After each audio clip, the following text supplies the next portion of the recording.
Minsan ba ay napapaisip ka kung bakit may mga taong masama, bastos at walang respeto? Ginusto ba nila yon? Bakit sila nagkakaganon? At minsan kahit na wala kang ginawang masama, inaatake ka nila.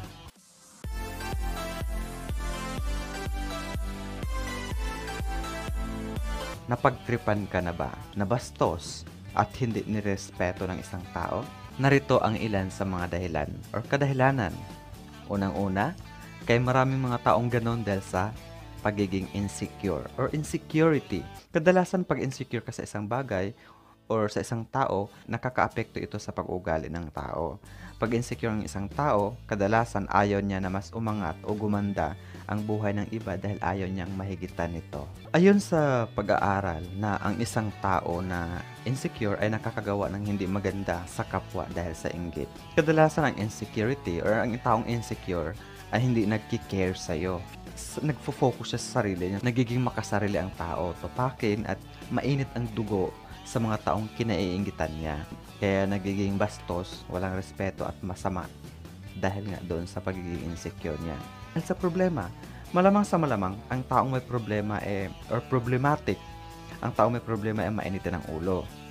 Siyempre, pag mainitin ng ulo ng isang tao at kung ikaw ang kasama niya o nakasalubong niya, malamang maibuntun sa'yo ang galit, di ba? Kadalasan kasi ang taong frustrated o may problema sa trabaho, problema sa jowa, o karelasyon, problema sa pera, lalo na sa pera kasi ika nga nila, ang pera ay ugat ng kasamaan. 'Di ba? Mga hamon sa buhay, kasawian, naksa kasawian, sawi sa jowa. Kadalasan pag punong-puno ka na sa mga problema ay minsan hindi mo namamalayan na nakakasakit ka na ng ibang tao. Influence or impluwensya. Habang lumalaki ka, syempre naa-adapt mo ang pag-uugali ng mga tao sa paligid kung paano ka pinalaki. Halimbawa, mga taong kung sino yung nakakasalamuha mo o nakasama, mahahawa ka sa kanila. Or sa ibang tao, mga kalaro mo. Yun ang magiging ikaw hanggang paglaki mo kasi yun ang nakaregister sa utak mo. Kahirapan, hindi permanente o hindi magandang pamumuhay. O minsan nagdudulot ito ng masamang ugali. At minsan pa nga nakakaapekto sa pag-iisip o pag-uugali ng isang tao. Halimbawa na lang, may pinagdaanan kang hindi maganda nung kabataan. Maaring makaapekto ito sa pag-uugali, kaya kung minsan nagiging hindi maganda ang trato natin sa ibang tao. At minsan wala kang pakialam sa nararamdaman ng iba dahil nga hindi mo naman naranasan nung bata ka na may nagpapahalaga sa'yo dahil nga sa hirap ng buhay. Kultura.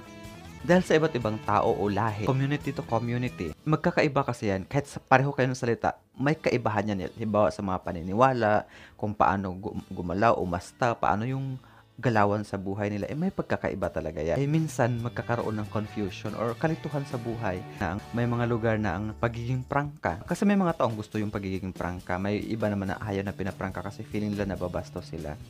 So halimbawa ganito, kung magsalita ka ay sobrang prangka, para sa iba nakaka-impresyon. Para sa akin, oo, mas gusto ko yung pagiging prangka kaysa pag-usapan ako sa likod or sa ibang tao ko malalaman kasi feeling ko tinatridor ako. Pero gusto ko kung prangkahin man ako, hindi sa maraming tao kasi nakakabastos yun. Kausapin ka ng matino. Kung sa'yo din gawin yun, hindi mo rin magugustuhan na ipapahiya ka sa maraming tao. May mga lugar din na ang isang tao tahimik o walang imik para sa kanila napakarespetado o napakabait ng isang tao.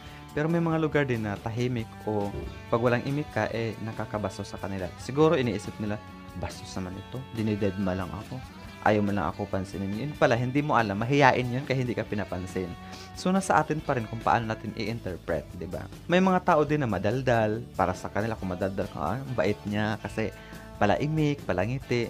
Pero pag sa iba, parang feeling nila nababastos sila, nakakabastos yun, di ba? So nasa tao pa rin kung paano i-interpret, hindi pagkakaunawaan o maling komunikasyon. Pag nakikipag-usap tayo, syempre meron tayong kanya-kanyang opinion, statement o pananaw. Kaya kung minsan ang pag-uusap ay hindi nagiging maganda ang resulta. Ang maling komunikasyon ay nangyayari ito pag ang nagsasalita ay may nasabing mali o hindi maganda. At ang hindi pagkakaunawaan ay nangyayari pag ang kausap ay mali ang interpretasyon. Kagaya ng sinabi ko kanina, halimbawa, may sinasabi siya sa kausap niya na nagmumukhang bastos o masama o walang respeto. Tapos minsan napapasama ang isang tao dahil sa choice of words. Kung ano na lang pumapasok sa utak niya, lumalabas sa bibig. 'Di ba nga sabi ng iba, kung anong lumalabas sa bibig ay siyang laman ng dibdib. So 'di ba? So halimbawa na lang kung ano din ang pinapakita yung galaw o body language. At siyempre, missing information. Halimbawa, may sasabihin ka, pag may nawala doon na words, magmumukhang masama ka na or nagiging hindi maganda yung output or outcome nito para sa isang tao. Pag magmukhang masama ang isang tao. Next, teknolohiya. Kasama na sa buhay natin yung mga modern technology, kagaya ng cellphone at iba pang mga gadget na naging dahilan na kung minsan nagmumukhang bastos, masama at walang respeto ang isang tao. Bakit? Ganito, halimbawa, may mga taong ganito na hindi nila namamalaya na nakakabastos na sila. Halimbawa, may kausap ka, tapos biglang may nag-text o tumawag sa'yo. At kukunin mo yung cellphone mo, sasagutin yung text or tawag na hindi ka man lang nag-excuse sa kausap mo. So, di ba? Kaya feeling nung kausap mo ay nabastos siya at hindi nire-respeto. Isa pang halimbawa, nasa simbahan, kainan, o sinihan, or iba pang tahimik o kagalang-galang na lugar. At dahil nga na may gumagamit ka ng gadget mo, biglang nag-ingay ka dahil doon. Feeling ng iba, wala kang respeto, bastos at masamang tao.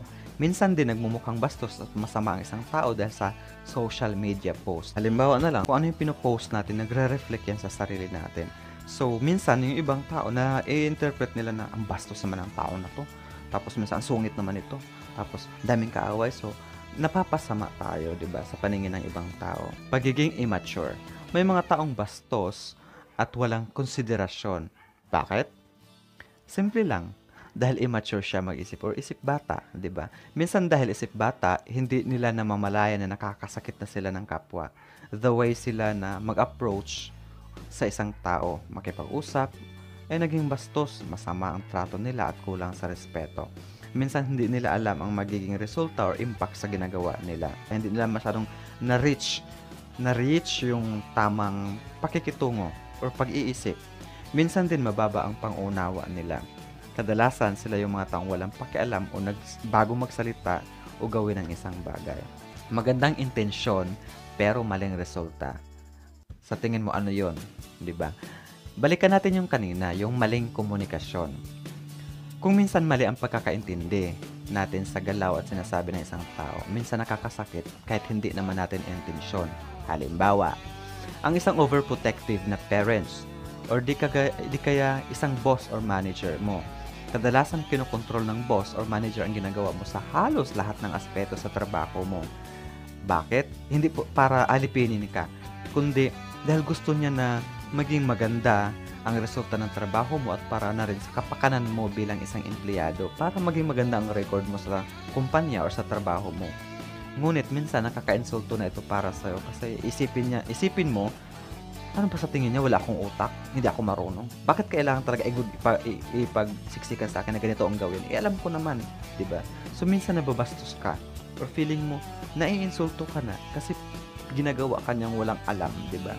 Pero ang gusto lang naman ng boss mo mas mapabuti, i-guide kang mabuti. So, ibig sabihin, na-misinterpret mo lang. So, yun ang tinatawag na magandang intensyon pero mali ang resulta.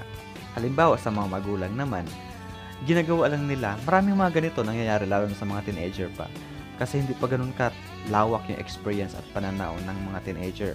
So, sa parents naman, ginagawa lang nila ang lahat para mapabuti ka at ang iyong kinabukasan para maganda naman yung magiging paglaki mo, gagawin mo. Para na rin sa safety mo, pero para sa'yo sumusobra na sila at feeling mo hindi ka nila mahal dahil nasasakal ka na. Isipin mo, puro na lang mali ang nakikita sa akin. So, lagi kang pinapagalitan, feeling mo napakasama nila, kaya nagre-rebelde, 'di ba?